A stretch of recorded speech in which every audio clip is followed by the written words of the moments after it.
예수님 이야기를 우리가 나누어 가고 있는데요. 사실은 예수님 이야기이기도 하지만은 우리들의 이야기를 나누고 있는 것이기도 합니다. 저는 성경을 보면서 감동하고 있는 대목 가운데 하나가 예수님이 베드로를 부르시는 장면인데요. 공관복음서에서는 예수님이 직접 갈릴리 해변에서 베드로에게 나를 따라오라고 이렇게 말씀을 하시는 것으로 나오지만은 요한복음에서는 조금 달리 얘기한단 말이에요. 이 베드로의 형제가 안드레가 먼저 주님을 만난 다음에 자기 형제 베드로를 이끌고 주님 앞에 옵니다. 지금 제가 얘기를 잘못하고 있습니다. 베드로를 이끌고 온 게 아니라 자기의 형제인 시몬을 이끌고 오고 있었습니다. 그의 이름은 시몬이었습니다. 갈릴리 어부였고요. 시몬을 데리고 옵니다. 주님은 그 시몬이라고 하는 갈릴리 어부를 물끄러미 바라보십니다. 여러분 어땠을 것 같아요? 제가 어제 혹은 오늘 아침에 얘기를 했을 텐데 갈릴리 어부들의 삶이 매우 어려웠다는 얘기 여러분께 말씀드렸었죠. 어부들의 삶이 아주 피폐했습니다. 왜냐하면 배의 크기와 그물의 크기에 따라서 세금을 내야 했고, 세금 내는데 그치는 게 아니고 내가 물고기를 많이 잡아들이면은 시장에 내다 팔면은 돈이 좀 될 것 같은데 이 헤롯 안티파스는 이제 국제적인 도시로 만들고 싶었기 때문에 외화벌이가 시급했습니다. 그래서 외화를 벌기 위해서 자기 땅에서 나오는 모든 것들을 돈벌이의 수단으로 만들기 위해 이 갈릴리 호수 옆에다가 물고기를 염장 처리할 수 있는 공장을 만들어 놓고 어부들이 잡아 올린 고기를 헐값에 납품하도록 그렇게 했습니다. 그러니까 이 어부들의 삶이라고 하는 게 막중한 세금 부담, 그리고 물고기를 많이 잡았다고 해도 헐값으로 넘겨야 하는 억울함, 이런 것들이 많았을 겁니다. 그러면 여러분, 이 시몬이라고 하는 사람의 표정이 어땠을 것 같습니까, 여러분? I'm happy 그러고 여러분 스마일 했을 것 같습니까? 그럴 리가 없죠. 그 시대에 대한 울분 같은 거, 정말 죽지 못해서 산다 하는 그 마음이 있었을 거고, 그런 시몬이 주님 앞에 왔습니다. 그런데 예수님이 그 시몬을 보면서 이렇게 말씀하시지 않잖아요. 시몬, 인상이 참 더럽군요. 그렇게 얘기 안 하잖아요. 그렇죠? 인상이 왜 이렇게 험악해 보이세요? 이렇게 말 안 합니다.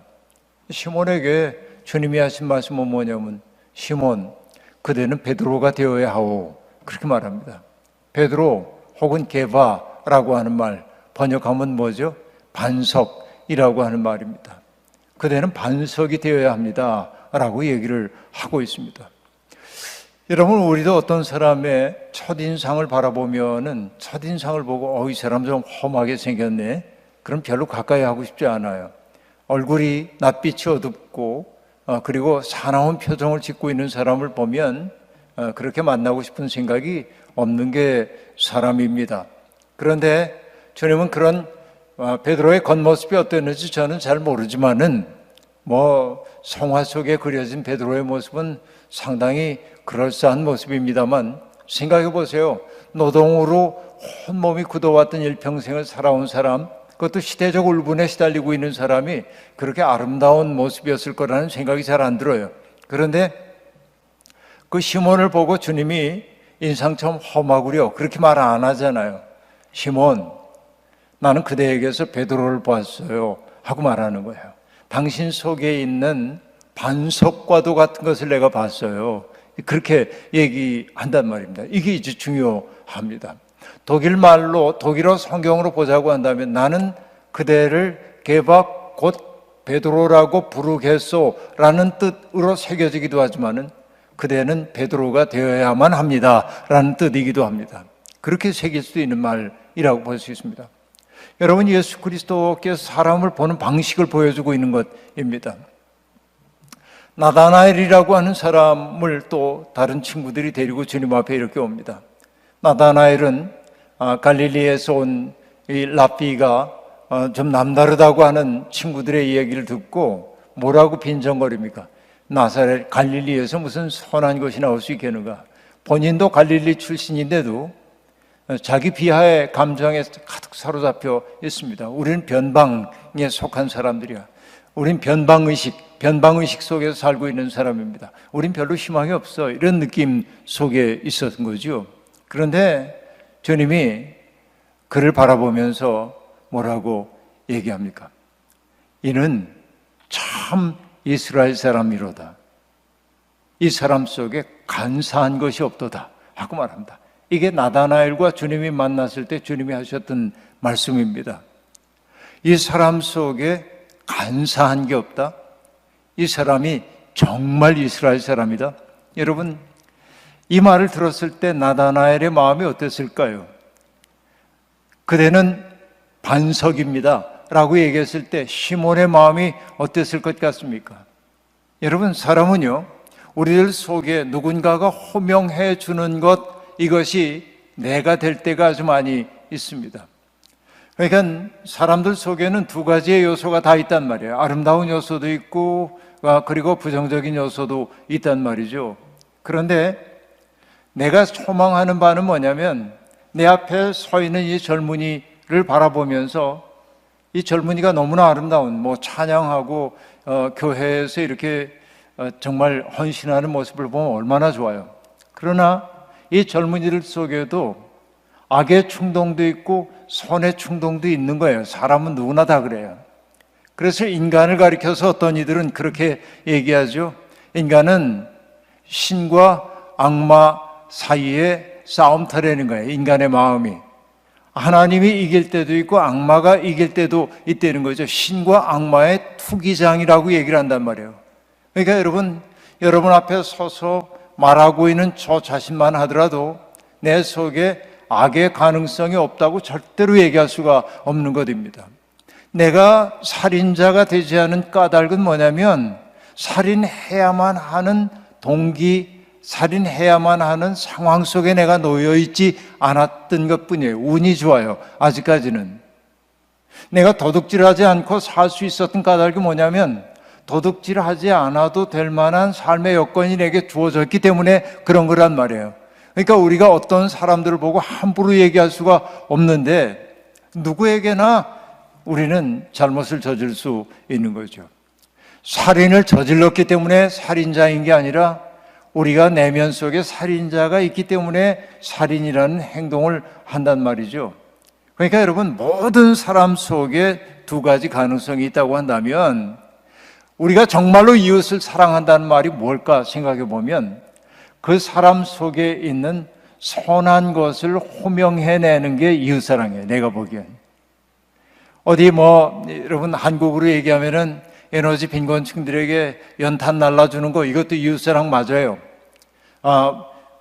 그 수혜를 당한 사람들에게 의연금을 보내주고 생필품을 보내주는 거, 이것도 이웃사랑 맞아요. 그러나 이웃사랑은 프로그램만이 아니에요.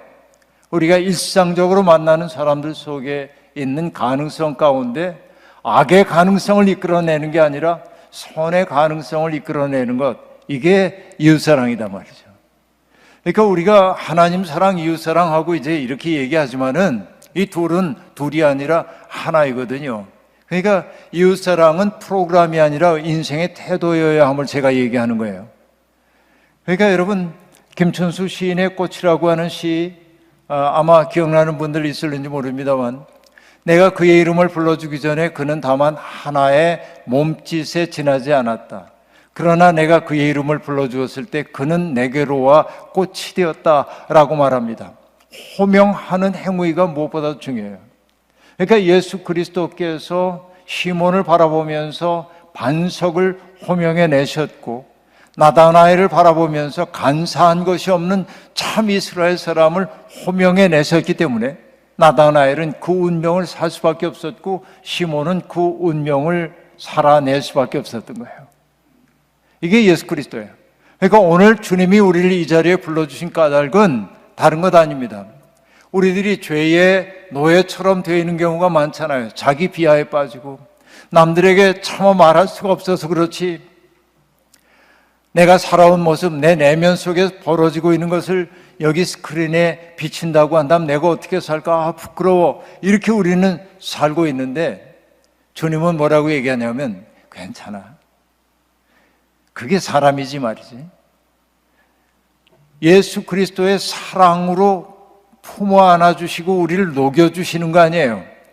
여러분, 그리스의 문학가인 니코스 카잔차키스라는 분이 있는데 그분이 썼던 그리스인 조르바라고 하는 책에 보면 조르바가 자기를 고용해 준 나라고 하는 화자에게 이렇게 얘기합니다. 대장, 이 그리스 사람들은 친밀한 사람을 대장이라고 불러요. 그러니까 자기 아저씨도 대장이라고 부르고 이렇게 대장이라고 부르는 거예요. 그 소설 가운데 미할리스 대장이라는 책도 있습니다. 니코스 카잔차키스에.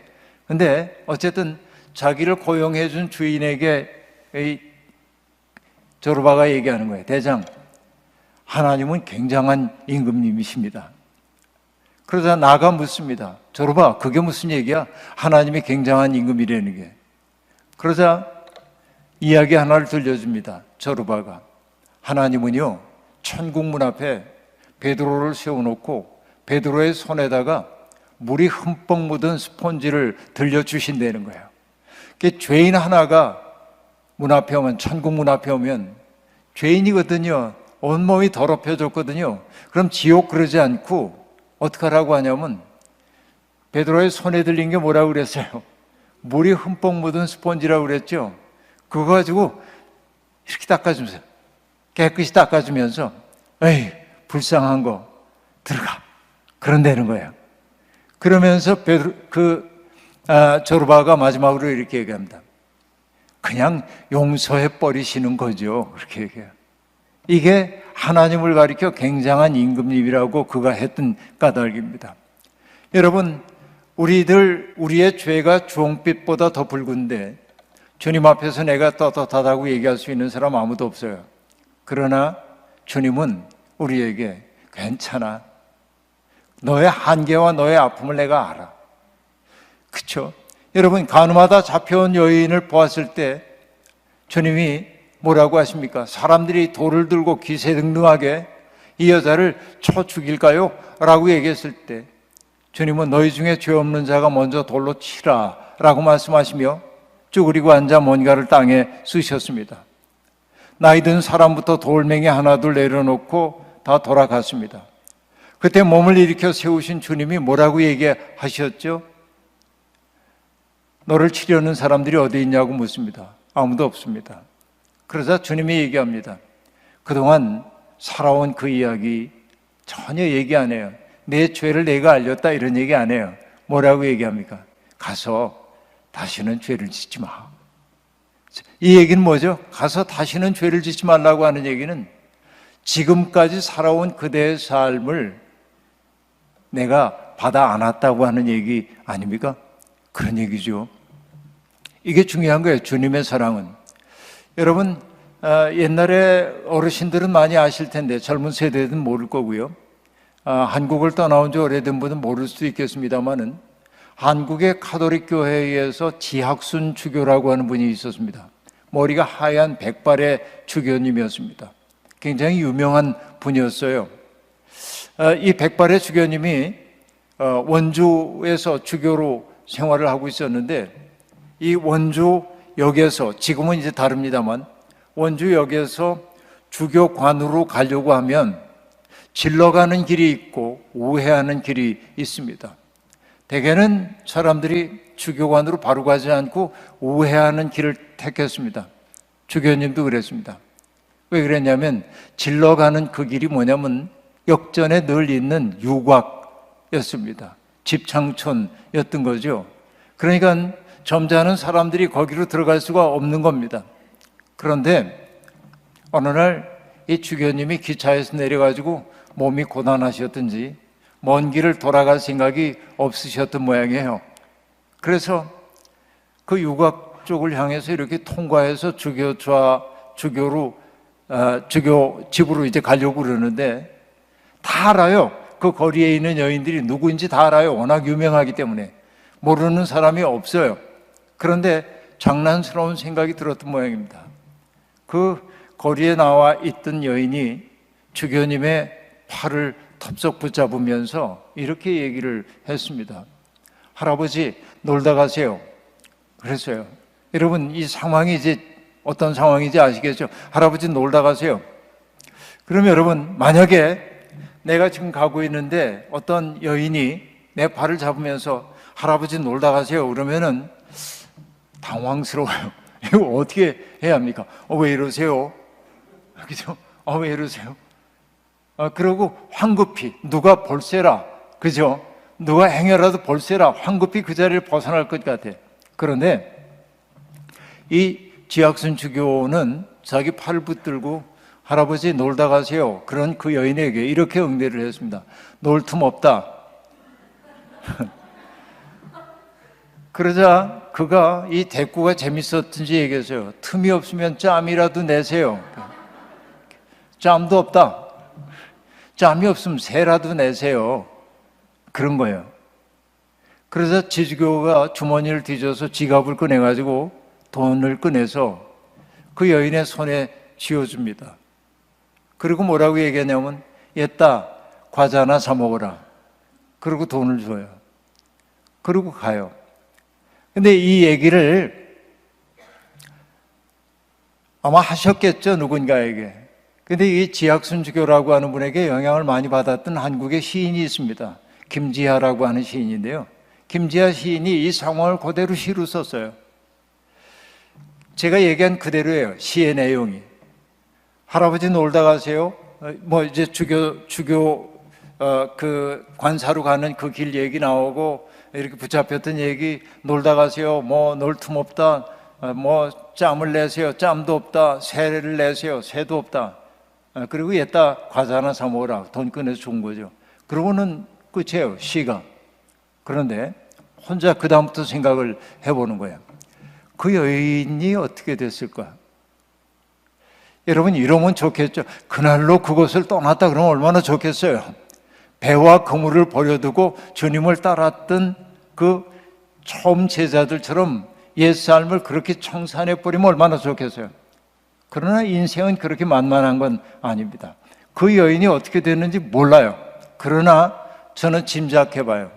어떤 짐작이냐면 그날 그 백발의 주교님과 마주쳤던 그 사건이 그날의 그 사건이 이 여인의 마음속에 씨앗 하나를 심었을 거다. 어떤 씨앗 하나를 분명히 심었을 거다. 왜냐하면 그동안 수많은 남성들이 자기를 바라볼 때 두 가지 시선밖에 없었어요. 욕망의 시선, 욕망의 이글거리는 시선, 자기를 쾌락을 위한 도구로 바라보고 있는 욕망의 시선이 하나 있었을 거고, 또 하나는 뭐냐면 경멸하는 시선, 그렇죠? 정죄하고 경멸하는 시선. 그런데 이 주교가 자기를 바라볼 때는 어떻습니까? 손녀딸 바라보는 것처럼, 그렇죠? 아무런 도덕적 판단도 하지 않고 그냥 손녀딸 바라보듯 사랑으로만 바라봤죠. 그 순간에 이 여인의 마음속에 어떤 씨가 심겨졌을 거라고 생각하고 어느 땐가는 그 씨가 자라서 그의 삶을 바꾸게 되었을 거라고 저는 확신해요. 이 마주침이 중요한 거예요. 마주침이 사건을 불러일으킨단 말이에요. 그러니까 예수와 만난다고 하는 것은 그런 거예요. 때때로 내 속에 씨앗 하나가 탁 떨어져요.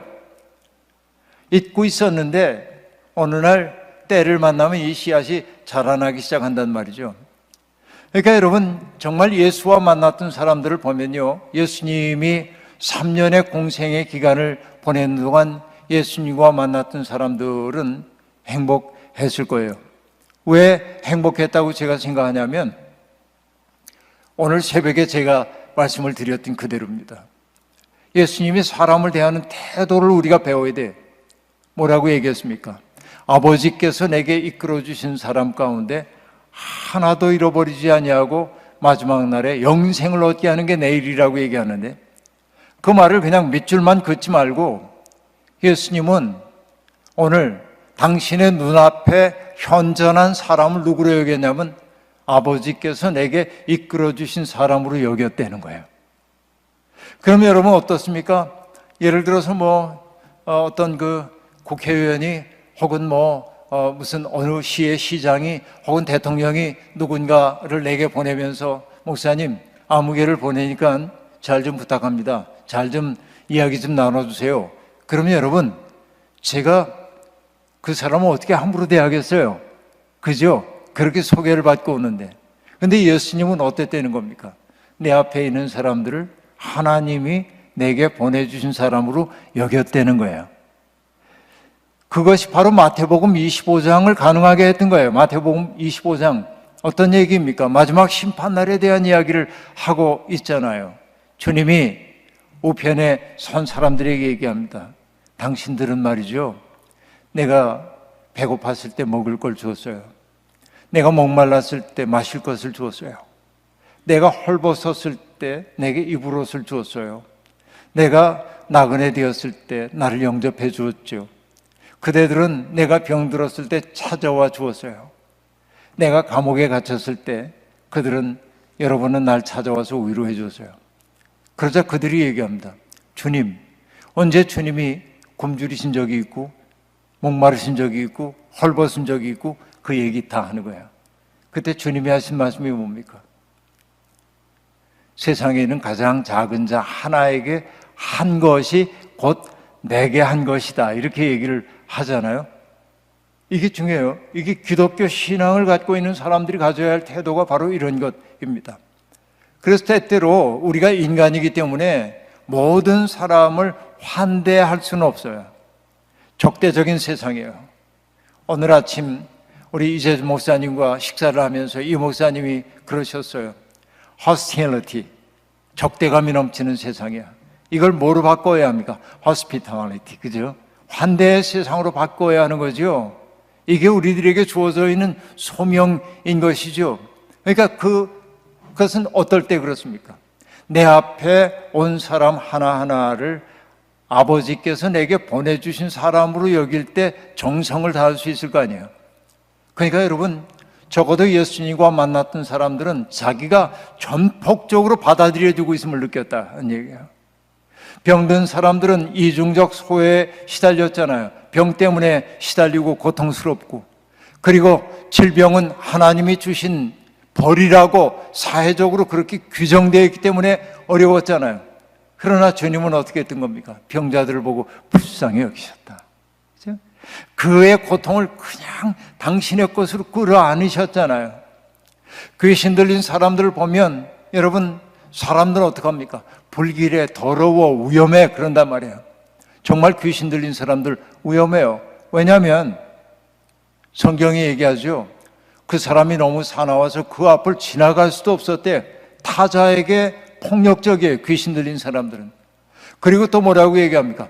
불 가운데도 자기를 던지고 물 가운데도 자기를 던진데 자해하는 거예요. 귀신에 들린 사람들의 특색은 뭡니까?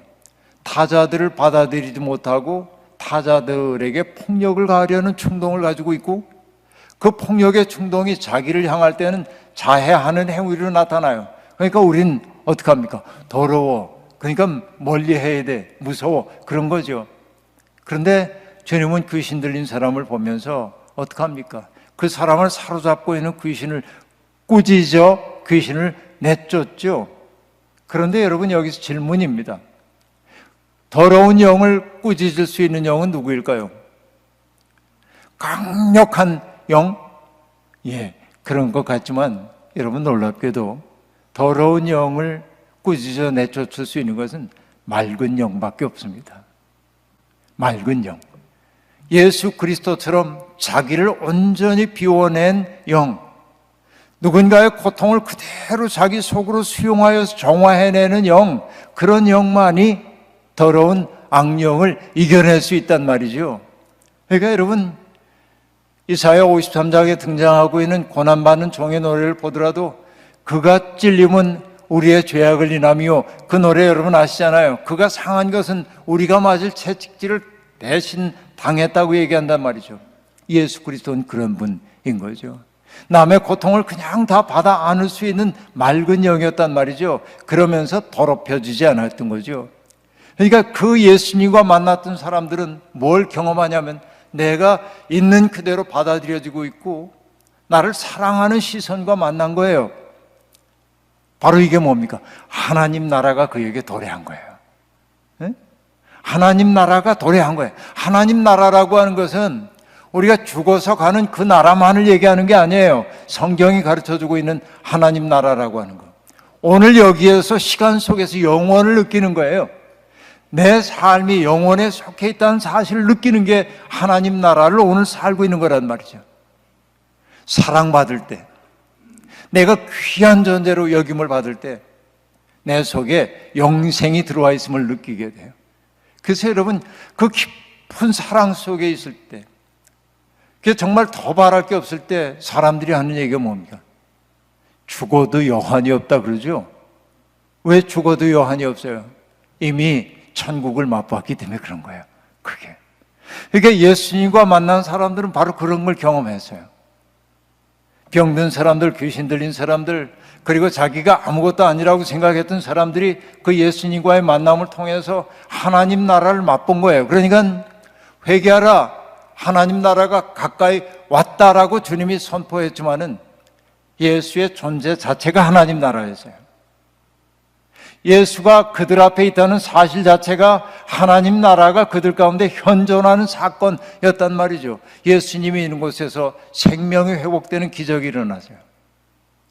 그래서 여러분, 저는 만약에 내게 기회가 주어진다고 한다면, 예수님과 만날 수 있는 기회가 주어진다고 한다면, 신학적으로 궁금한 거 많이 있을 수 있겠지만 여러분도 궁금한 거 많죠? 천국이 어떠한가요? 뭐 이런 거, 삼일체의 신비에 대해서 말씀해 주세요. 온갖 얘기할 것 같은데 저 그런 거 하나도 묻고 싶지 않아요. 그냥 말없이 주님 따라서 일주일 따라다니고 싶어요. 그냥 볼래요. 저 같으면. 뭘 보고 싶으냐면 예수님이 길을 걸어가시는 모습도 보고요, 예수님이 음식 드시는 모습도 보고 싶고요, 예수님이 고통받는 사람을 만날 때 그 눈빛이 어떻게 빛나는지를 보고 싶고요. 여러분, 제가 여기 갈보리 교회 오기 전에 델라웨어에서 말씀을 전하고 잠깐 랑카스터에 있는 그 랑카스터 제1연합감리교회에 들렀습니다. 아펜젤라 선교사를 한국으로 파송한 교회이기 때문에 그 교회를 찾아갔던 거예요. 거기에서 캐더린이라고 하는 자원봉사자와 만났습니다. 그 교회가 하고 있는 일에 대한 이야기를 쭉 소개를 받았습니다. 그런데 2층으로 올라가가지고 캐더린이 제게 이렇게 얘기했습니다. 우리는 이 노숙자들을 위해서 밥을, 급식 봉사를 하는 이런 일을 하고 있었는데 몇 년 전부터 우리가 시작하고 있는 것이 목욕시설을 만들고 그분들이 샤워할 수 있도록 하고 있다는 거예요. bath 서비스를 한다는 거예요. 이렇게 쳐다봤는데 캐더린의 눈에 눈물이 맺혔어요. 그리고 뭐라고 얘기하냐면, 이분들이 새로운 직업을 얻으려면 냄새나는 옷을 입고 더러운 몸으로 갈 수가 없어서 그분들을 목욕할 수 있도록 해주는 게 얼마나 기쁜지 모른다고. 그래서 제가 돌아와가지고 캐더린의 그 얘기를 이렇게 기록을 하면서 뭐라고 얘기를 했냐면은, 누군가를 위해 흘리는 눈물은 렌즈가 되어 하늘을 비춘다, 그렇게 썼는데요. 누군가를 위해 흘리는 한 방울의 눈물은 하늘을 비춰주는 렌즈가 된다는 말을 제가 썼는데요. 그런 것이죠. 예수 그리스도가 고통받는 사람들을 대할 때 어떤 눈빛으로 대하고 그들에게 말씀을 하실 때 어떻게 하실까? 여러분, 예수님이 말씀하실 때 남들에게 거룩하게 보이기 위해서 목소리를 꾸며가지고 웅변적으로 말씀하셨을까요? 안 그랬을 것 같아요. 조용조용 얘기하는데 우렁우렁 가슴에 육박하는 말씀이었지 않겠나. 그러니까 나는 예수님을 카피하고 싶은 거예요. 그분이 어떻게 그렇게 생명을, 하나님 나라를 이 땅에서 전할 수 있었는가, 이런 거 보고 싶다는 거예요. 근데 여러분, 그러니까 예수님의 12 제자들은 복받은 사람들이지요. 그러나 여러분, 이 제자들은 뭔가가 이루어질 것 같아서, 역사가 새롭게 이젠 만들어지는구나, 예수님과 더불어서 새로운 세상이 열리는구나 기대에 벅찼을 겁니다. 이제는 얼마 지나지 않으면은 정말 하나님 나라가 임하겠구나 하는 열정, 그런 뜨거움이 있었을는지 모릅니다. 그러나 그들이 모르고 있는 것 하나 있었습니다. 그건 뭐냐? 기득권을 누리고 있는 사람들이 얼마나 강고한지를 간과하고 있었다 하는 얘기입니다. 그러니까 여러분, 예수 그리스도가 그렇게 아름다운 삶을 살기 시작할 때 그걸 불길하게 바라보고 있는 사람들이 있었죠. 로마 당국자들도 그랬지만 무엇보다도 뭐죠? 성전을 중심으로 해서 누릴 것 다 누리고 살고 있던 사람들은 사람들의 시선이 예수님에게 가는 것을 몹시 싫어했습니다. 그렇죠. 자기들이 중심이 되어야 하는데 자기들이 아닌 예수라고 하는 사람에게 사람들의 시선이 몰리는 것을 몹시 싫어하게 되었고, 그러니까 그들이 뭐냐면 각종 핑계를 대가지고 예수를 제거하려고 하는 것이죠. 그러니까 예수를 시험에 들게 하려고 하는 질문을 자꾸만 던집니다. 당신의 제자들은 왜 씻지 않은 손으로 음식을 먹소? 왜 안식일에 해서는 안 될 일을 합니까? 율법의 규정을 가지고 예수님을 자꾸 얽어매려고 그러고 예수를 위험한 사람인 것처럼 대중들로부터 분리시키려고 하는 것이죠. 주님은 그 악의 세력이 얼마나 강고한지를 아는 거예요. 제자들은 아직은 그거 몰라요. 예수님은 갈릴리에서 활동하다가 예루살렘으로 올라가십니다. 그러면서 여러분 3번씩이나 제자들에게 말씀하시잖아요. 인자가 예루살렘에 올라가면 대제사장과 서기관과 바리새인들에게 많은 박해를 받고 십자가에 못 박혀 죽을 거라고.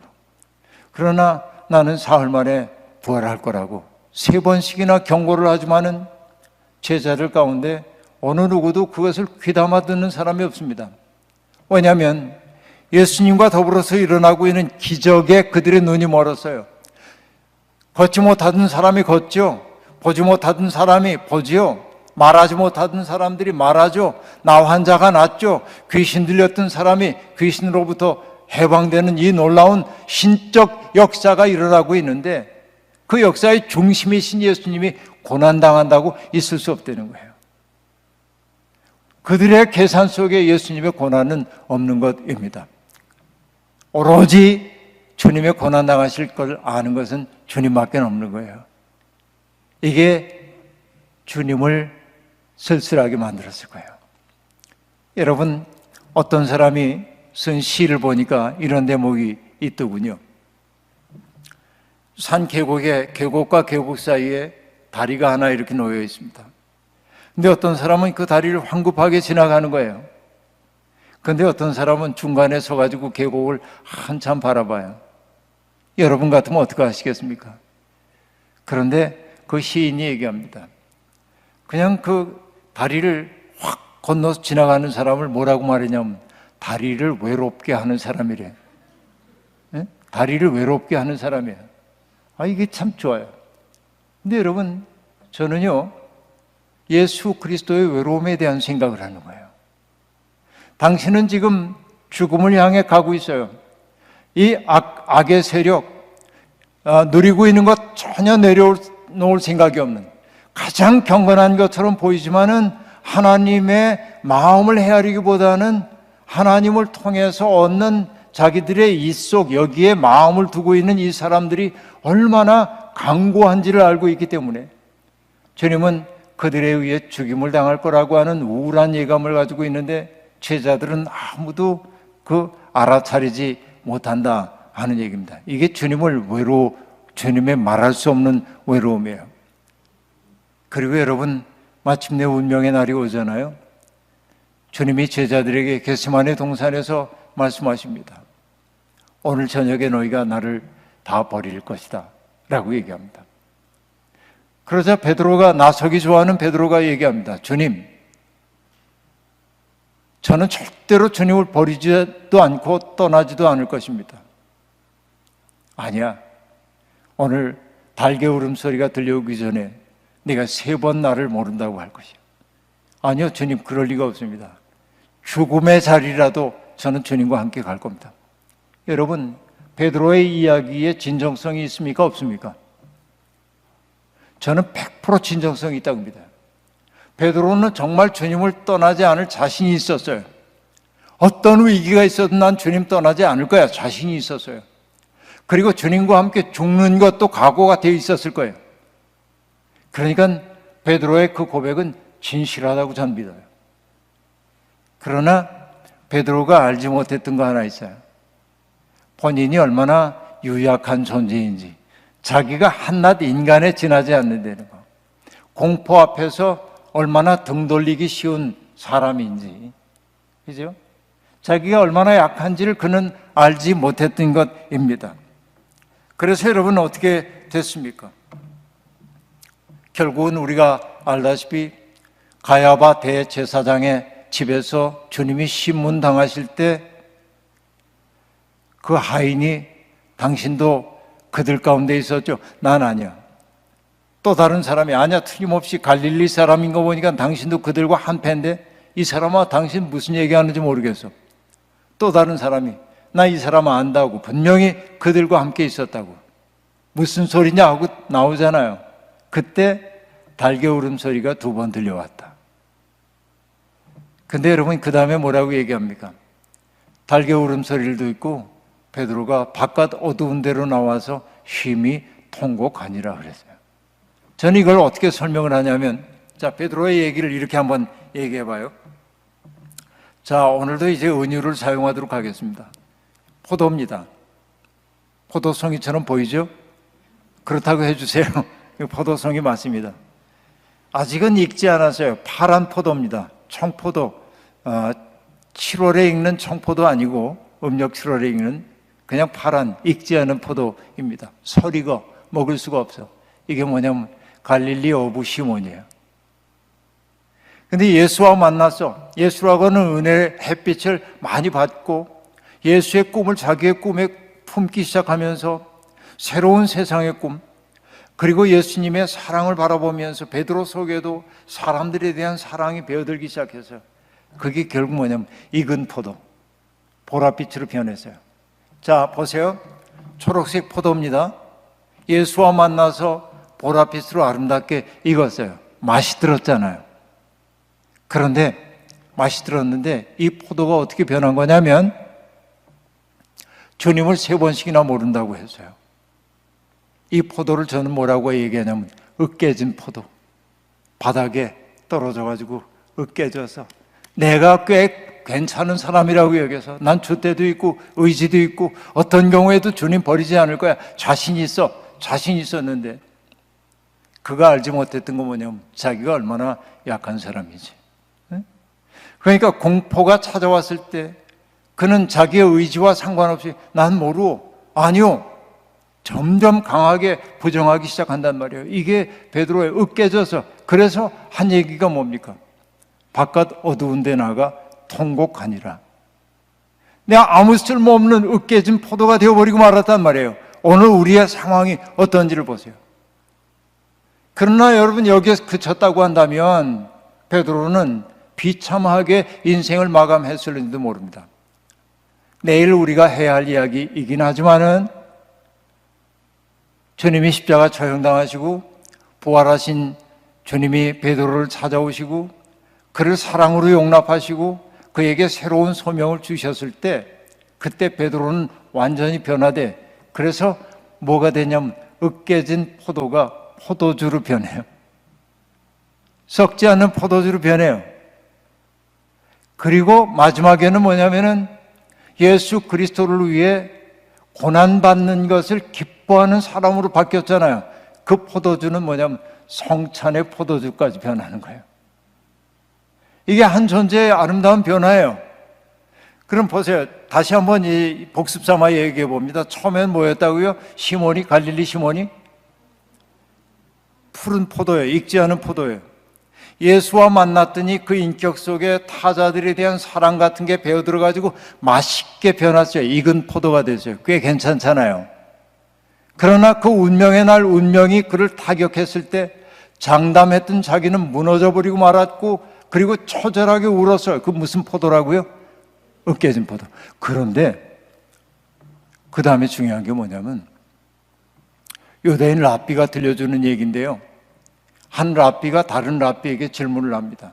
선생님, 왜 옛사람들은 하나님의 말씀이 우리의 가슴에 있다고 얘기하지 않고 우리의 머리 위에 있다고 얘기했습니까? 그러자 그 선생님이 얘기합니다. 자아가 쪼개지고 무너질 때 비로소 들어오는 거래, 말씀이. 나라고 하는 거, 내가 꽤 근사한 사람인 것 같은 거, 그거 무너지지 않은 말씀 안 들어와요. 그러니까 여러분, 베드로에게 주님을 부정했던 그 쓰라렸던 경험이 없었다고 한다면 베드로 되게 어려워요. 으깨진 포도가 되었어요. 그러나 주님은 그 으깨진 포도를 그냥 두지 않고 부활하신 주님이 사랑으로 부둥켜 앉자 그는 변화됐어요. 포도주로. 안 썩어요, 이제는. 아시겠습니까? 우리가 가야 할 길이 바로 그런 데 있다고요. 우리 자꾸만 넘어지잖아요. 우리도. 주님 모른다고 부정할 때도 아주 많이 있잖아요. 그래서 여러분, 인간이 된다고 하는 것은 뭐냐? 부서졌지만 여전히 온전한 존재가 되도록 해주시는 하나님을 신뢰하는 거예요. 내가 지난날에 어떤 죄를 저지르고 살았든지 간에, 내가 얼마나 못나게 굴었든지 간에 과거에 붙들려 있지 말고 주님 앞에 우리 자신을 맡길 수 있어야 한다는 얘기예요. 여러분, 미국 교사들의 교사라고 일컬어지고 있는 파커 팔머라고 하는 분이 계십니다.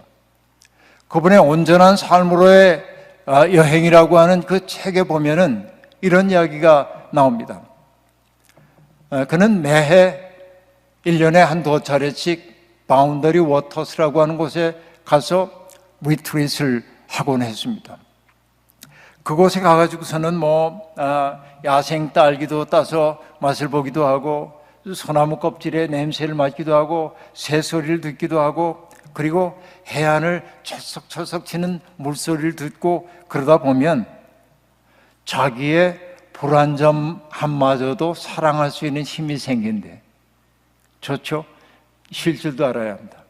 그런데 1999년 7월에 허리케인이 불어와가지고 그가 그렇게도 아끼고 사랑했던 바운더리 워터스에 있는 나무 수십만 그루를, 2천만 그루의 나무를 초토화시켰어요. 2천만 그루나.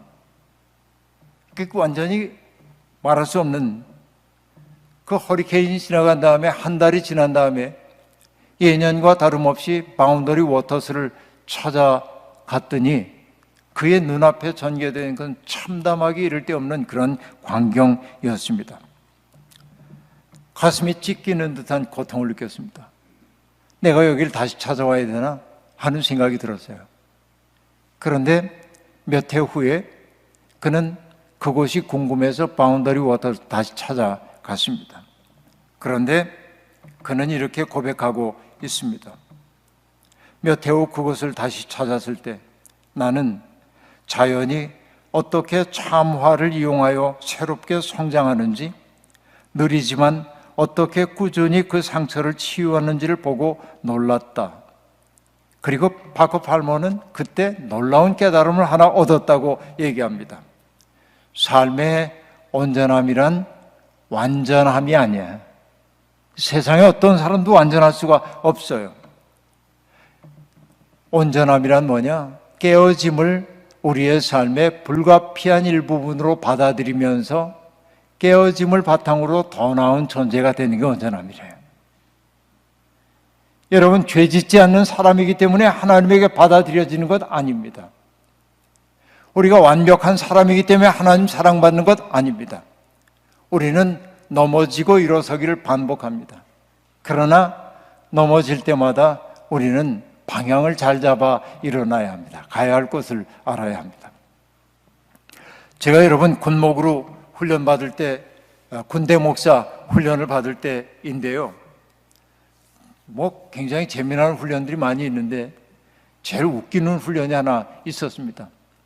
그게 뭐냐면 야간 축성 훈련 이런 건데, 야간에 어떻게 이제 적으로부터 나를 숨기기 위해 어떻게 땅을 파고 위장할 것인지 뭐 이런 거, 또 야간에 적진에 가게 될 때 정숙 보행을 해야 되는데 조용히 가야 되는데, 그래서 그 멜빵을, 그 총의 멜빵을 총신에다 이렇게 묶고 그리고 앞으로 이렇게 해서 몸으로 총을 가린 다음에 발을 들어 올려 가지고서는 살살 돌려 앞에 장애물이 없는지를 보고 발 내려놓고, 밤중에 하면 괜찮은데 낮에 하려니까 얼마나 웃겨요. 이게 서로 다 보는데, 다 보면서 이 짓을 하니까 얼마나 웃기는지 모르는데, 그 일을 하는데 더 웃기는 건 뭐냐면 가상으로 하는 거예요. 교관이 외쳐요. 조명탄! 그럼 조명탄이 딱 올라간 거예요. 발각되기 쉽잖아요. 그때 해야 하는 일이 뭐냐면은 바닥에 얼른 엎드려서 총을 깔고 배로 총신을 다 가리고, 왜냐하면 금속은 이제 빛을 반사하니까 총신을 다 가리고 고개를 푹 숙이고 있으라는 거예요. 그리고 교관이 이렇게 얘기합니다.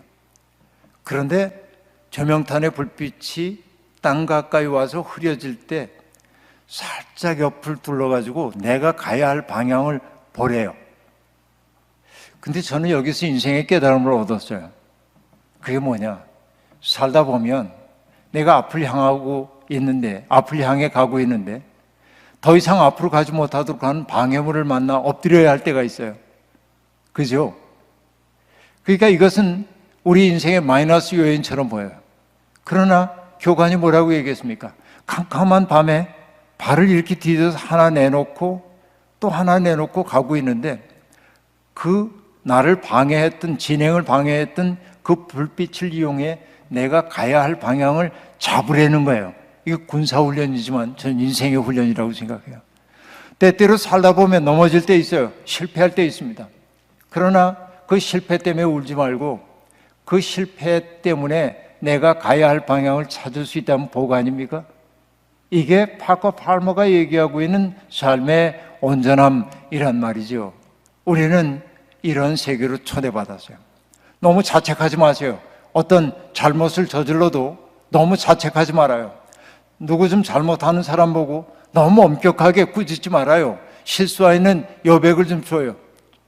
주님이 사람들에게 내 죄를 알렸다 하지 않고 받아 안았던 것처럼, 지약슨 주교가 윤리적 도덕적 판단의 눈으로 싸늘하게 정죄하지 않고 사랑의 시선으로 그를 바라봤던 것처럼 우리의 시선도 그렇게 바뀌어가야 하겠죠. 주님이 그랬던 것처럼. 바로 그렇게 우리들이 살게 될 때 우리는 비로소 뭐냐면 십자가의 길을 가는 사람이란 말이죠. 우리는 예수 그리스도의 십자가 위에 우리의 옛사람을 못 박은 사람이란 말이에요. 그래서 우리는 더 이상 나로서가 아니라, 욕망을 가진 나로서가 아니라 그리스도를 위해 사는 사람으로 바뀌어져야 한다 하는 얘기이죠. 여러분, 십자가의 사랑이 우리를 붙들고 있는 한 우리는 절대로 망하지 않습니다. 여러분, 제가 좋아하는 우리 그 친구라고도 하고 형이라고도 하고 그러는 선배 목사님이 있습니다. 여러분, 여기 미국 와 계셔서 모르겠지만은 한국에서는 꽤 유명한 시인입니다. 중견 시인. 뭐 이름 얘기해도 되겠죠. 고진하라고 하는 시인인데, 목사이지만은 일반 문단에서 많은 상을 받고 대단히 훌륭한 시인입니다. 그 고진하 시인이 홍천이라고 하는 곳에서 목회를 하고 있을 때 제게 와서 설교를 좀 하라고 그래가지고 제가 설교를 잘 준비해서 주머니에다 이렇게 설교문을 넣고 가서 예배 드리러 가자고 그래서 가서 앞에 이렇게 앉아 있다가 서울에서 김기성 목사가 왔는데 이제 말씀 전할 거예요. 그래서 앞에 가서 이렇게 서서 봤더니 다 75세 이상의 노인들만 앉아 계신 거예요. 시골 교회니까. 그래서 여러분, 제가 설교하려고 이렇게 펼쳐놨던 종이를 접어서 이렇게 집어넣었어요. 다시. 그렇게 하고 아주 자연스럽게 얘기를 나눴습니다. 예배를 마친 다음에 예배당에 걸려있는 십자가를 봤는데, 이 십자가도 어느 장로님이 손수 깎은 십자가라는 말씀을 들었습니다. 십자가가 아주 형편없는 십자가가 걸려 있습니다. 그 예배당 벽에 거칠어요. 그래서 제가 물었죠. 형, 저 십자가 어떻게 마련한 거야? 그러자 그 고진아 목사님이 얘기합니다. 저거 어느 날 내가 이 자기 동네에 이렇게 지나가고 있는데 관에서 가로수를 심잖아요. 조그만 가로수를 심었는데 이게 가로수가 바람에 넘어지면 안 되니까 뭐 해줘요? 버팀목을 대주잖아요. 버팀목을. 그런데 나무가 이제 둥치가 커지고 어지간히 커져서 뿌리가 든든하다고 여기니까 뭘 해요? 버팀목 제거해가지고 던져놨더래, 나무를. 근데 그 나무를 가만히 보고 있으니까 버림받은 그 나무가 자기처럼 느껴지더래요. 이 벽촌에 와 있는 자기. 그래서 그걸 갖다가 칡넝쿨을 가지고 이렇게 십자가 모양을 만들어서 건 거예요. 그리고 그가 이름을 뭐라고 붙였냐면 버팀목 십자가 그랬어요. 여러분 때때로 버림받은 것처럼 느껴질는지 몰라도 버팀목 십자가가 우리의 삶을 버티게 하고요. 인간의 세상에 의해 버림받은 그분이 우리를 서게 만든다는 사실을 잊지 말기를 바랍니다. 그리고 여러분 또 다른 십자가 하나 얘기를 해야 할 텐데요. 그건 뭐냐면 강원도 고성이라고 하는 곳에 있는 교회에서 본 십자가인데 십자가가 어떻게 생겼냐면 나무판 두 개가 여러분이 나란히 서 있다고 생각해 보세요. 나무판 두 개가 요만큼 간격을 두고 이렇게 서 있는 거예요. 이렇게. 근데 여기에서 요만큼 따냈어. 십자가 모양이 되죠? 다시 한번 해볼까요? 나무판 두 개를 나란히 이렇게 세웠어요. 수직으로. 근데 이 나무판에서 요 중간 부분을 요만큼 따냈어요. 그럼 십자가 모양이 나오죠? 근데 그 십자가는 채워진 게 아니라 뭐예요? 비어 있는 거죠? 그걸 통해 세상을 보는 거예요. 제가 물어봤어요. 이 십자가는 어떻게 된 겁니까? 그러자 그 목사님이 얘기합니다. 사실은요, 이 십자가는 저 마을 논이 있는 그곳에 서 있었던 큰 느티나무가 있는데 바람에 넘어졌다는 거예요. 그 방치된 채 있었는데 마을 이장님한테 제가 이거 가져가도 됩니까? 그러니까 골칫거리인데 뭐 가져가시죠. 그걸 실어다가 제재소에 가가지고 판넬 두 개를 만들어 달라고 했고, 그리고 그걸 갖다가 아까 얘기한 대로 그대로 세우고 여기만 딱 따내서 빈자리를 만들어서 그걸 통해 뭘 보냐면 마을을 바라보는 거야. 십자가를 통해, 비어있는 십자가를 통해 마을을 바라봐. 마치 느티나무가 그곳에 우뚝 서서 사람들에게 그늘이 되어 주었고 쉴터가 되어 주었고 대화의 장이 되어 주었던 것처럼 그 넘어졌던 그 나무를 베어다가 십자가를 만들어서 그 십자가의 눈으로 세상을 바라보고 싶어서 만든 십자가. 아름답지 않습니까? 여러분, 이렇게 형태적으로 굉장히 이쁘게 만든 십자가 많이 있지만 그래요. 그 십자가, 자기 빔의 십자가. 또 하나는 삼례라고 하는 곳에 있는 우리 후배 목사 교회인데, 우리도 교회 건축하는 데 조금 도움을 줬는데, 교회 입당하는 날 가봤더니 십자가 모양이 어떻게 되어 있냐면 이렇게 이제 강목이 나란히 이렇게 되어 있는 게 아니라 이렇게 되어 있는 거예요. 이렇게 위아래도 이렇게 되다가 뾰족하게 이렇게 끝나는 거예요. 저게 무슨 어떻게 만든 십자가인가 하고 물어봤더니 그 목사님이 얘기합니다. 나무로 이렇게 예배당 건물을, 조그만 건물을 짓다 보니까 나무 베어내는 나머지 부분들이 있잖아요. 근데 그거 화목으로 쓸 수밖에 없는 건데 그걸 보니까 자기 마음이 너무 아프더래. 얘들은 사용되지 못하고 잘려져 가지고 버림받는 것 같아서.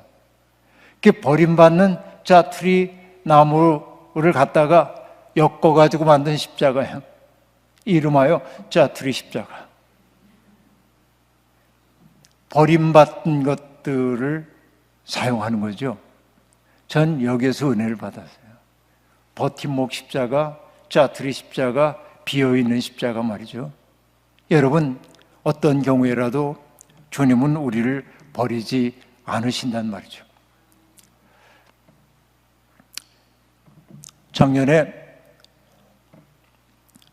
스크랜튼 서거 100년이 돼가지고 양화진에 있는 선교사 묘원에 혼자 찾아갔습니다. 날이 그렇게 좋지 않아서인지 선교사 묘원에 한 명도 없었어요. 저 혼자 190 몇 명 되는 선교사 묘원의 묘비 하나하나를 살피며 다니는데 비문을 읽다 보니까 어떤 이는 한국에 들어온 지 일주일 만에 세상 떠나고, 태어난 지 한 달밖에 안 된 아이도 죽고, 선교사의 아이들이. 가슴이 뭉클한 거예요. 도대체 잘 사는 나라에 살고 있던 이 사람들이 왜 이 어려웠던 내 조국을 찾아와서 오염에 빠지고 죽기도 하고 이런 사서 고생을 하나 하는 생각을 하니까 가슴이 뭉클해. 그 자리를 떠날 수가 없어요. 계속 몇 시간을 서성였어요. 거기에서. 그러다가 한 비문 앞에 섰습니다. 거기에 밑에 뭐라고 써 있냐면, 그의 이제 일대기 잠깐 얘기한 다음에 맨 밑에 뭐라고 썼냐면, 로마서에 나오는 말씀을 인용하는 거예요. 사나 죽으나 우리는 주의 것이로다. 그 한마디로 모든 비밀이 풀렸어요. 이 믿음이구나, 이 사람. 네? 사나 죽으나 우리는 주의 것이로다. 그 믿음에 확신이 있었기 때문에 그들은 편안함을 구하지 않고 죽음의 자리일 수도 있는 곳 찾아가 복음을 전하려고 애를 썼던 것이죠. 우리는 바로 그런 십자가의 길로 부름을 받은 사람들입니다. 십자가의 사랑이 우리를 붙들기도 하지만은 십자가의 사랑이 우리를 강권하여 고통받는 사람들을 도우라고 하기도 합니다. 저는 우리 갈보리 교인들 모두가 오늘도 제가 얘기했던 것처럼 우리 그리스도를 닮은 사람들이 되어서, 사람들을 대하는 그리스도의 눈빛을 닮은 사람이 되어서, 사람들에게 건네는 그 생명을 살리는 말을 건네는 그리스도의 어법을 닮아서 생명을 풍성하게 하고 평화를 만들고, 그리고 그 주님과 점점 깊은 교제 속에 들어가서 내 속에 든든한 기둥 하나 생긴 것처럼, 으깨져 깨졌던 내 마음 속에 주님의 은혜가 들어와 가지고 나를 포도주로 변화시킨 것처럼, 내 삶이 제 아무리 고달프다 해도 나를 바꾸어 영원하게 해주시는 주님의 은혜를 가슴속에 새기면서 당당하게 십자가의 진실을 붙잡고 싸워나가는 여러분이 되기를 주의 이름으로 축원합니다.